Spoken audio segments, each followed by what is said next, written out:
cost of goods sold ng inventory. Pero wala tayong average inventory. So, paano gagawin? I-add po yung kasunod na taon. Get the average. Okay? Paano mag-average? Add yung dalawa, divide by 2. Okay. So, bale, dito, ano yung 2015 natin? 2,561,500 pesos plus yung kasunod na taon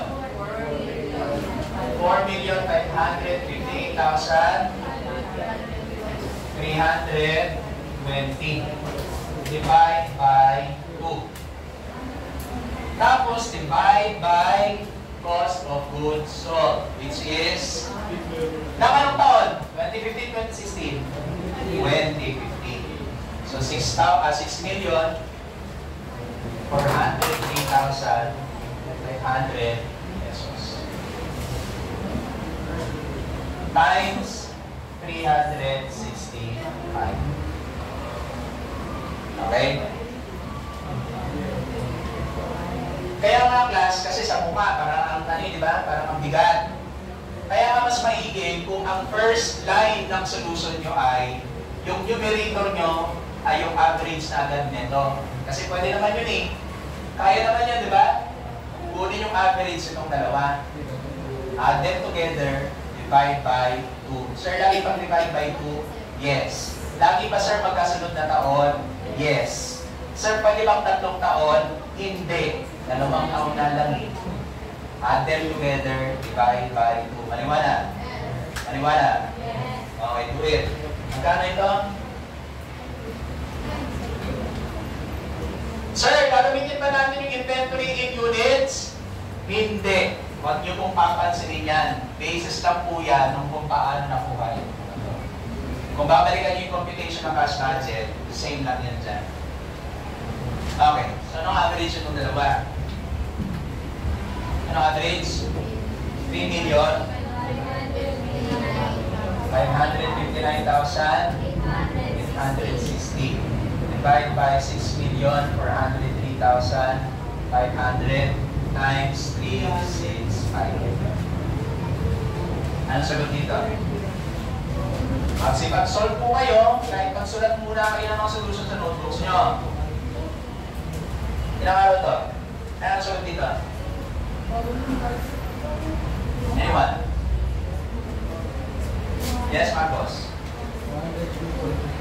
202.91. Okay. Unit of measurement, days. Now, magkaroon po tayo ng agreement. See properly. Magkaroon po tayo ng agreement. Kapag ka-solution, part, i-drop nyo muna yung mga unit of measurement. I-drop muna ang unit of measurement. That's why you can see here, walang peso sign, walang peso sign, walang peso sign, walang peso sign. Okay lang yun. Basta yung final answer, dapat merong unit of measurement. Pag sa solution yung walang days yan, mali yan. Naintindihan? Naintindihan? Okay. So, DIO, check. DSO. Ano kailangan sa DSO? Average ng accounts receivable. Wala tayong average, pero meron tayong accounts receivable. 2015 plus 2016 divide by 2. Hindi ko na isusulat doon. Bigyan nyo na lang sa akin yung average nito.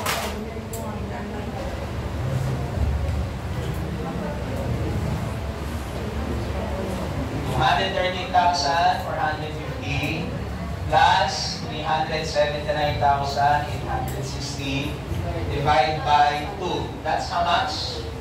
190. Yes, please.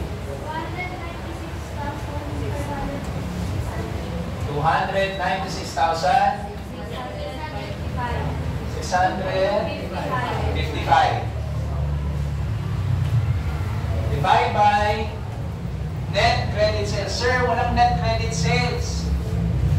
Pag wala po yung nakita net credit sales, ang puhunin niyo po ay revenue. But we're going to assume that revenue will be received in credit. Kalimutan siya. Ha? Hindi siya cash. Same thing with net credit purchases. Pag wala kayo nakitang NCP, kunin niyo po yung COGS. Cost of goods sold. So, ano ang denominator natin dito? Revenue. Revenue naman ng taon? 2015. So that's 21,345,000 theory. Times 365. Oh, wait lang. Slow down muna tayo. Baka may nagtataka kung paano nakuha to. Tingin dito. Nuggets, kung paano nakuha to. Ano ginawa? Accounts receivable, pinag-add natin, divide sa 2. Wala na may ibagaan dyan, ha? Sagot.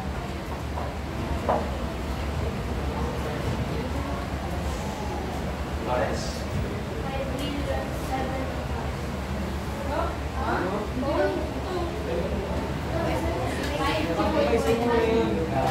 Manda na kayo. Yes, karata. 5.07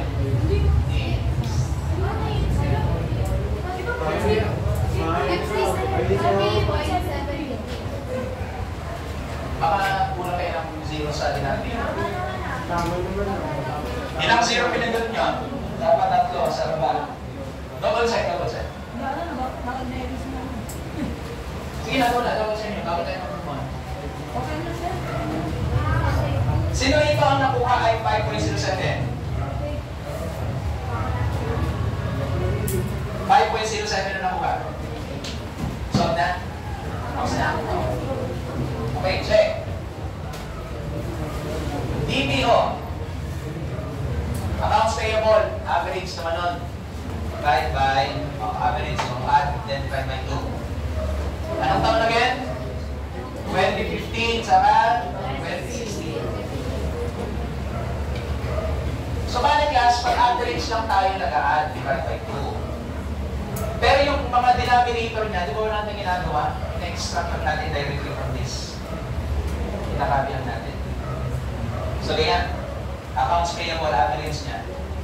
Marcos? Okay, so 2,758,000. 891.5? 891.5. Tama? 891.50. So 2,758,891 pesos and 50 centavos. By the way ha, ang tamang basa, accountants kayo tingin kayo. Matutong bumasa ng tama. Eto, okay lang pong basahin ito ng 5.07. Pag pera-pera na, ang mga decimal places or mga digits after the decimal point, basahin nyo as centavos. Bye-bye. 6,103,500 pesos times 365. Napaw. 157.25 days. 157. 0.25.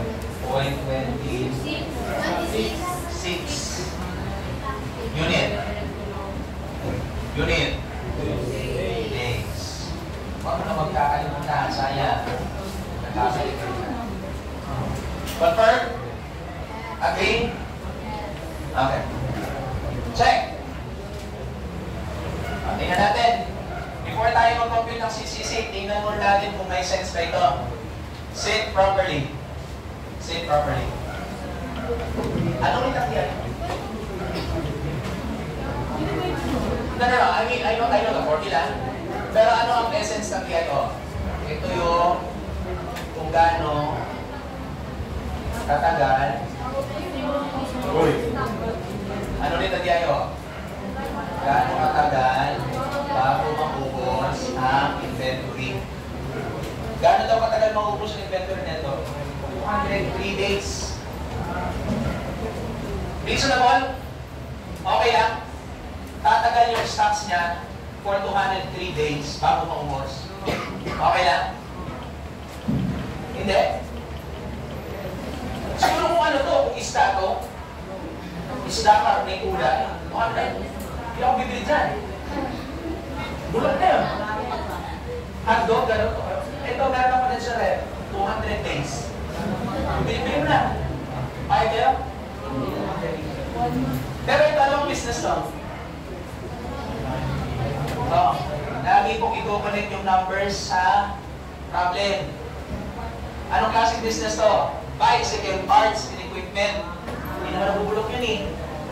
Basta, merong inventory management. Ang inventory management, from time to time, i-check nyo, baka naman dinakatkat na ng daga, baka kinakalawang na, baka naman natatamaan ng tubig, nasisira, baka naman nag-iwahiwalay na yung additions, wala na, di na gumagana. Dapat may inventory management. But for this one, basically, it makes sense.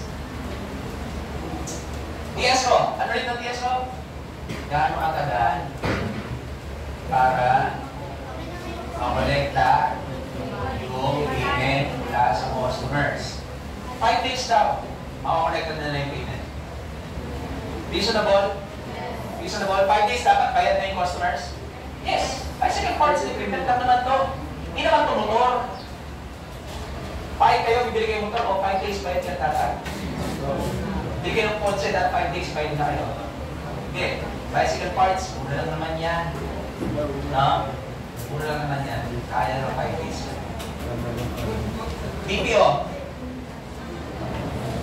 Ano ang BPO? Gaano katagal bago mabayaran ni business ang kanyang suppliers? Almost 5 months. Reasonable? Reasonable? Yes, kasi tatablay sa consignment eh. Diba? Tatagal ng 203 days. O, hindi pa nga nasasagad yung 203 days, makapagbayad na siya. 157.26 days later. Okay? Tapos na? Tapos na? Diba? May CCC pa. CCC is DIO 102.1 plus DSO 5.07 minus 157.26. Ang sagot. Figure. Ilan? 50 point? Sa, hindi ba 93? 92? Mag-double check na?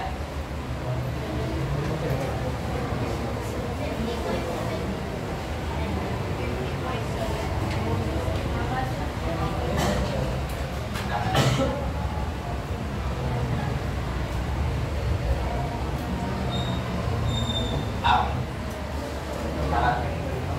50.73 unit. Okay. 72. Okay lang, class. The reason why is dito kasi, makinig na mabuti ha, baka kasi nahihimagaan kayo, sir, bakit may difference ng 0.01. Diyan po kasi sa Excel, wala pong rounding off dyan. Mukha lang nag-round off. Nasa settings lang yan kung bakit 2 decimal places. Pero hindi po ni-round off talaga yan. But in this case kasi, every single time, nag-round off tayo. Okay? Nag-round off tayo. Hindi naman ito pera eh. So okay lang magkaroon tayo difference ng 0.01. Pero pag pera, ang isang sentimo, malaking bagay. Pag days, kapag ka CCC, DPO, DSO, DIO, negligible. Okay?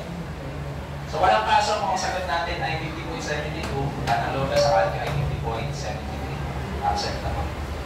Anyway, anong interpretation natin dito? This is bakit bad?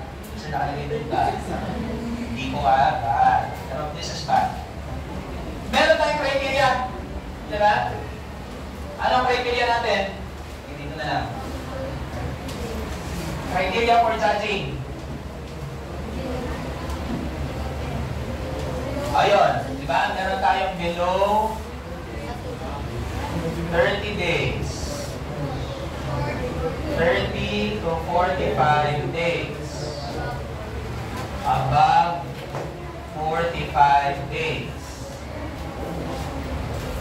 below 30 days, this is short, this is medium, this is long. Pero in practice, this is good, this is ideal, this is bad. Tuwing kailan ba gumagawa ng income statement? Tuwing kailan gumagawa ng income statement? Yung net income or net profit? Tuwing kailan? Income statement. Ano siya? Tuwing kailan gumagawa ng net income? Anong net income? Ng income statement. Kailan nyo ba gusto malaman kung kumita kayo ng lugi? Tatapusan ng?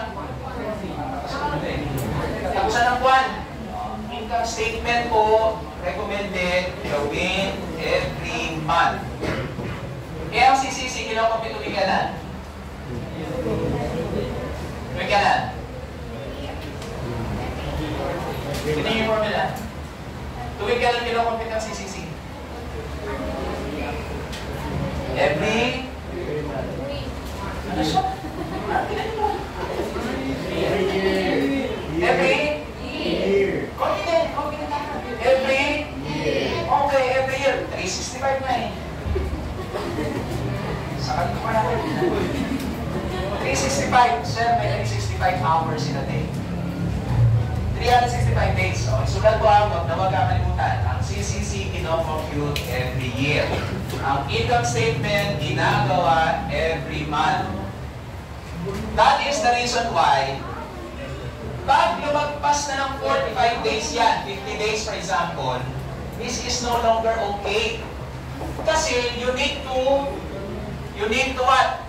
You need to report income statement at the end of the month, 30 days. 50 days na, hindi mo pa alam kung kumita ka o nalugi ka. Gets nyo? Gets nyo? 50 days na. At just imagine kung 200 days ang nakuha ninyo. Ilang buwan yun? 200 days. 6 months. Tama, 6 months. 6 months na.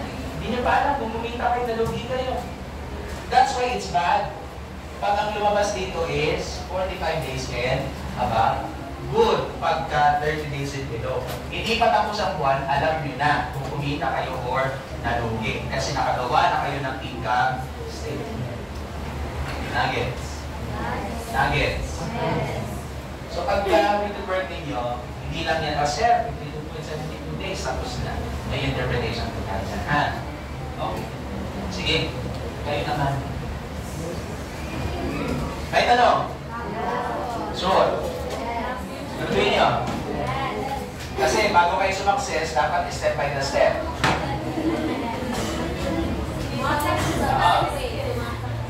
May tanong, wala na. Okay na. Sige. Maki-compute mo ng CCC ng 2016. Maki-compute mo ng CCC ng 2016. Lahat magsusolve.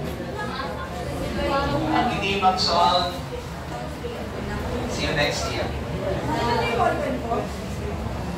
lang naisipan mo. Ikaw.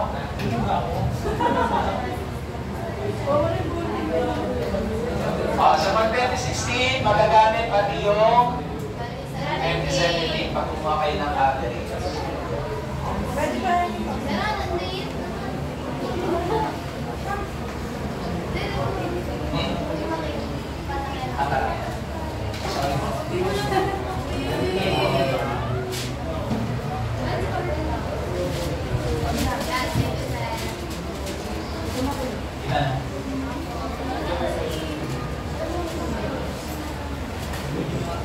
Mag-iikot ako, huwag nyo naman takpan yung papel nyo pagka tinitingnan ko.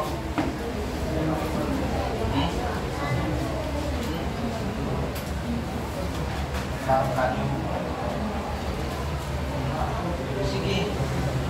Pwede mag-cellphone. Pero pag nakita ko binago yung cellphone, hayari kayo.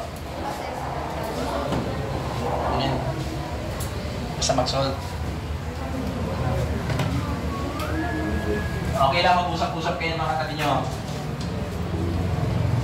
Practice pa lang naman.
Parang naman sa DS.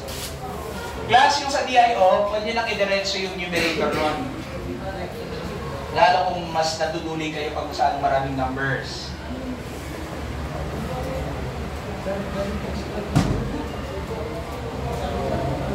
Yung DIO. Oo.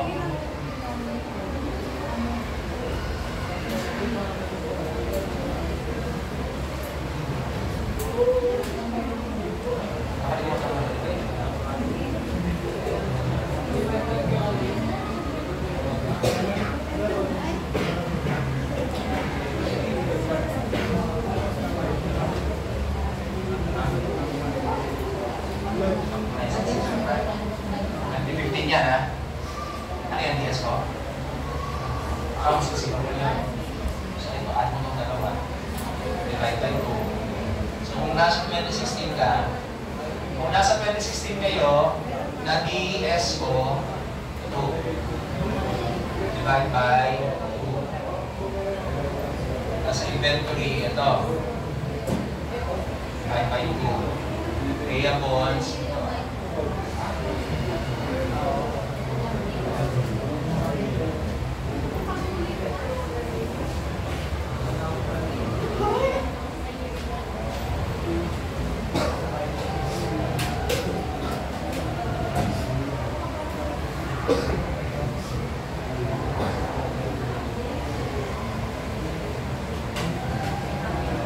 pressure. Ano sabi ko, pag first time na tinuro sa inyo, huwag kayo ma-pressure. Ma-pressure kayo, pag ilang beses ang tinuro, hindi nyo pa nagigets. First time pa lang naman natin gawin.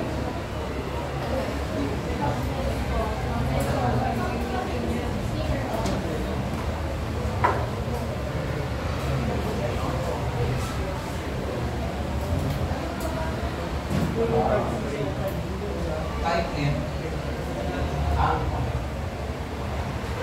Sino may DIO na? Okay na natin yung DIO ha?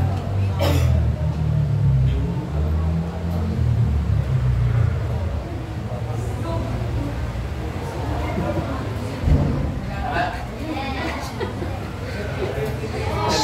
Sama-sama tayo, may Excel kayo eh.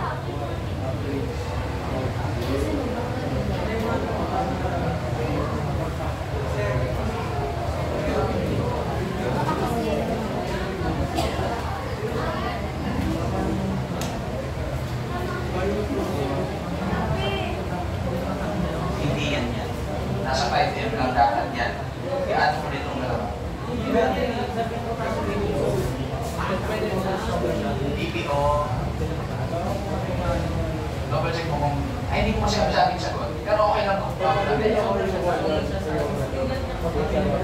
magde-negative. Meron pa may cases na magde-negative talaga.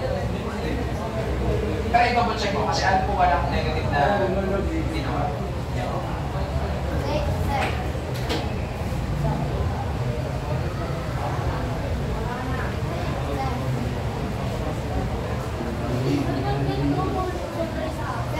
Okay. DI ko? Meron? Inventory. 4558. 820 plus 6652. 200. 552. 5,605,000. 605,260. Be careful.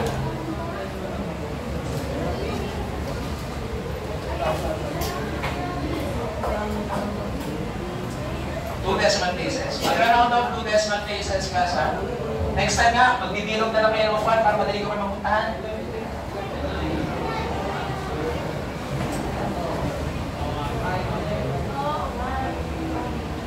Wait, 213. Ako nag-ulit ka yan. O, next. Sino meron ng DS ko? Okay lang yan. Okay lang yan, class. Huwag kayong pa-pressure kung nauna yung mga klase nyo. Hindi matukan lahat.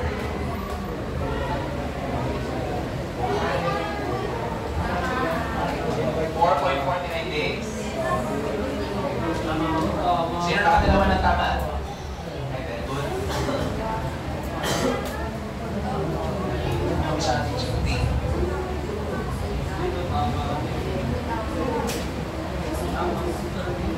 Alam ko mag-45 yan. Payable to, diba? Oo. Bakit kasi isa lang yun? Dalawa yan eh. 44.88.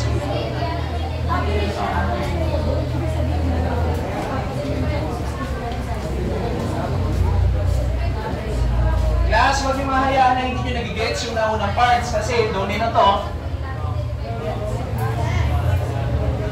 Huwag mahiyang mag-ano.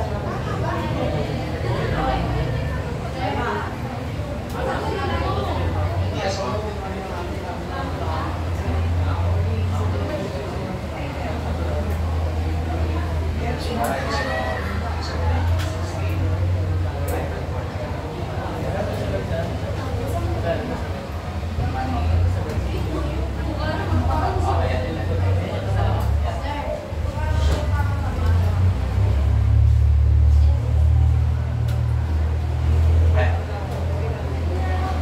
Madami na ang nagkakaroon ng tama. Sino may tama? Ah, may tama. Sinong tumama? Okay. DPO.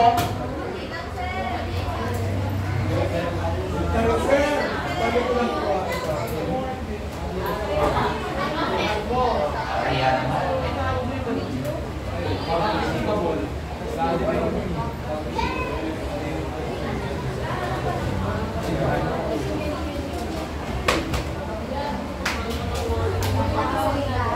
Tama. Ikaw na tuloy mo kasi. Ito tama si Papa. Kasi tama kami.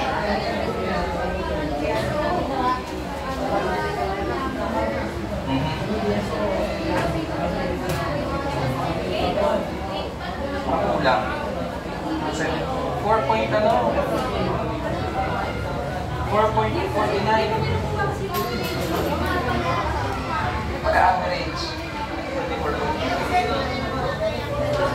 Okay, andyan naman eh. Tuloy-tuloy na natin ito, no? Gas conversion cycle is 4.88. This is 90.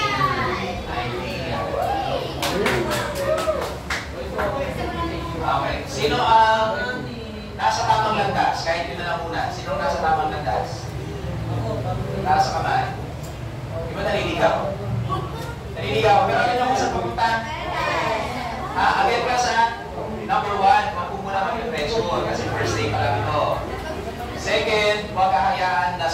start pa lang, hindi nyo naintindihan dahil ito ay domino. Sabi nga sa TikTok, step by the step. Para ma-imagine ninyo success. Okay.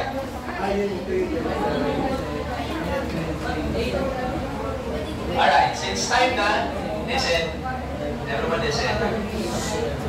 Listen properly. If you both do, please stop writing. Okay.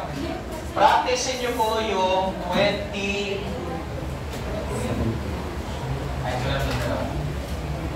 Mag-practicein nyo po yung year 2017, 2018, 2019. Yung naka-highlight. Pero since sa 2019, kakailanganin nyo ng data ng 2020, i-include po sa pipicturan yung year 2020. Pag nag-check ka pa ng notebook, dahil pakikita ko yan.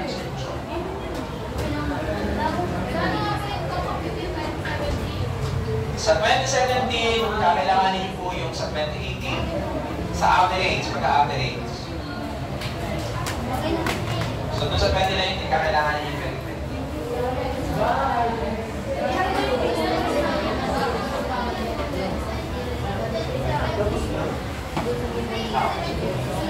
Alright, another thing. Pwede ko muna makinig. Sit properly. Tingin mo muna rito sa harap. Wala po muna sa kung saan sa nakatingin. Dito po muna ang tingin sa harap. Good. Okay, since maiksi na lang yung panahon, di ba? Ibibigay ko po agad yung performance task number 1. That involves downloading yung JFC na annual report ng financial statement nila. Paki-download na po, and then pag-uusapan, pag-aralan nyo na yung mga financial statement doon, and then saka po natin pag-uusapan kung kailan nyo kayang ipasa yung report. By group naman ito gagawin. So ibibigay ko yung groupings depende sa performance ng quarter 3 para balanse. So bali hindi po yan random. Ako po mag-a-assign ng groupings depende again sa performance last quarter. So pag-uusapan po natin sa Wednesday kung kailan nyo kayang ipasa performance task number 1. Pero as early as today, paki-download na po ang financial statement ng Jollibee Foods Corporation. Is that understood? Yes. Is that understood? Yes. Sige. May tanong? Sigurado? Everybody stand up?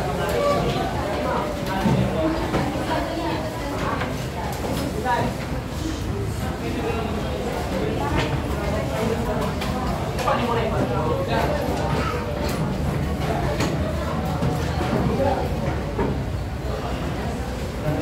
hindi na kayo ngayon. Stand up straight. Goodbye, class. Goodbye and thank you, Sir Aljun. Goodbye and thank you, Sir Bruce. Kung wala ng business day ka, pwede na malinis. Pwede ba yung malinis na